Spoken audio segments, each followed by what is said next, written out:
श्री हरि के चरणों में नमन। क्या आपने कभी सोचा है जीवन के आखिरी पल में इंसान कैसा महसूस करता है?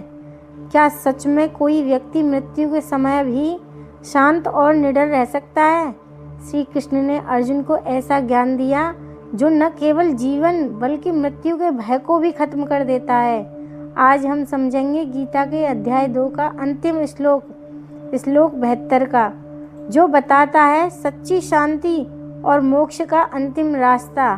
तो आइए श्लोक का अध्ययन करते हैं। एषा ब्राह्मी स्थिति पार्थ न एनाम प्राप्य विमुहाति स्थित्वा अस्याम अंतकाले अपि ब्रह्म निर्वाणम ऋच्छति। इस श्लोक में भगवान श्री कृष्ण कहते हैं, पार्थ ऐसा, हे अर्जुन, यह ब्राह्मी ब्रह्मा को प्राप्त पुरुष की स्थिति एनाम स्थिति है। एनाम इसको प्राप्त होकर योगी कभी न विमुहाति मोहित नहीं होता, और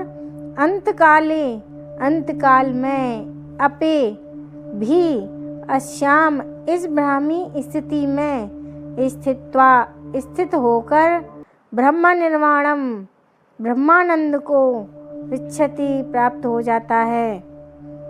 भगवान श्री कृष्ण कहते हैं कि हे अर्जुन, यह ब्रह्मा में स्थित रहने की अवस्था है। इसे प्राप्त करने वाला व्यक्ति कभी भ्रमित नहीं होता और अंत समय में भी मोक्ष को प्राप्त कर लेता है।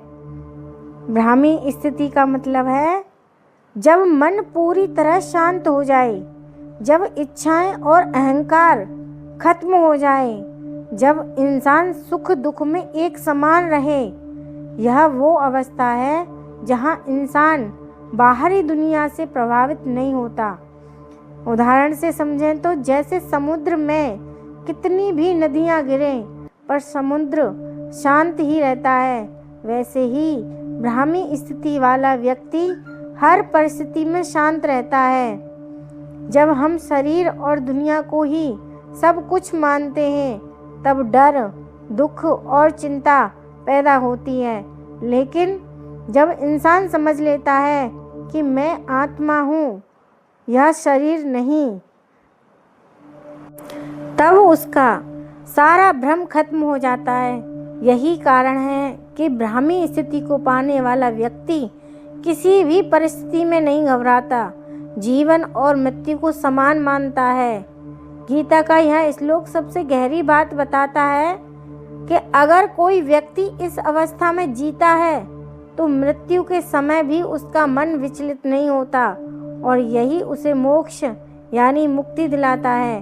ध्यान रखें, मोक्ष सिर्फ अंत समय में सोचने से ही नहीं मिलता, यह पूरे जीवन की साधना से मिलता है। जैसे परीक्षा में पास होने के लिए साल भर पढ़ाई करनी पड़ती है, वैसे ही मोक्ष के लिए जीवन भर अभ्यास करना पड़ता है। अब सवाल है कि हम ब्राह्मी स्थिति पाएं कैसे?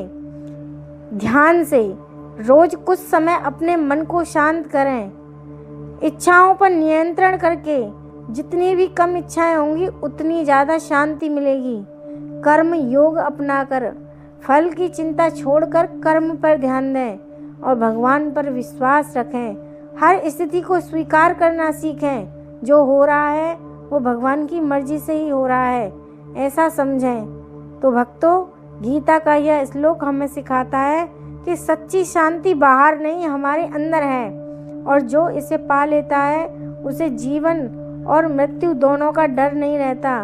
अगर आप भी चाहते हैं मन की सच्ची शांति, तो आज से ही इस ज्ञान को अपने जीवन में अपनाएं।